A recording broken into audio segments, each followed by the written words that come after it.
Our group is assigned to develop an image processing algorithm to find the defects on the PCB.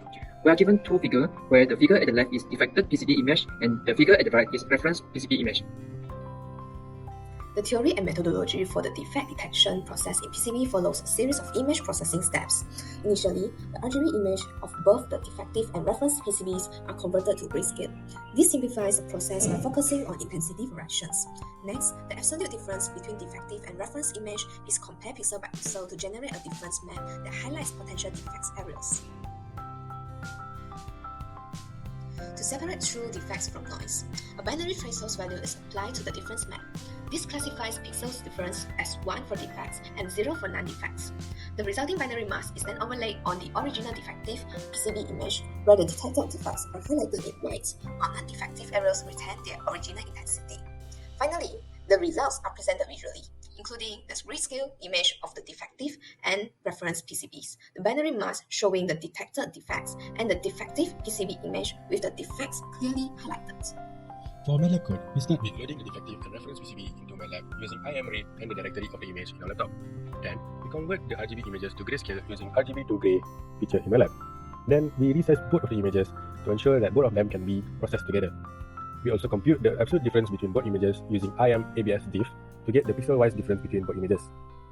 We set the threshold value to be 50, this to isolate potential defect regions, and this output is used in the next fragment where we highlight the defects on the defective PCB to create a version of a defective PCB where defects are visually highlighted. And lastly, we will create a figure and with all of these defect and reference as their subclass.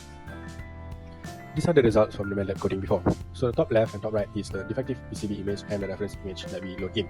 Then the bottom left is the defected detect image using threshold process. And the bottom right is the highlighted defect image on the defective PCB image. So in conclusion, we managed to compare a defective PCB image against a reference PCB image. We managed to identify the regions with significant difference and highlighted these regions on the defective PCB image. And all of this has been properly displayed in our result. The defect detection system effectively identifies discrepancies between defective and reference PCBs by using image processing techniques. The key challenge of our project is setting the appropriate threshold value as it influences the sensitivity of defect detection. A higher threshold may miss minor defects, while a lower threshold could result in false positives. Additionally, image quality factors like lighting and noise can affect detection accuracy, requiring possible pre-processing steps for clearer image. The limitation of our algorithm is it can detect surface level defects but may not identify internal faults or more complex issues. The further validation and parameter adjustments are needed for diverse PCB design and manufacturing environments. As the conclusion, this MATLAB code uses image processing to automate surface level PCB defect detection. It compares defective and reference image, detect intensity difference, and highlight defects, thereby improving speed and consistency in quality control.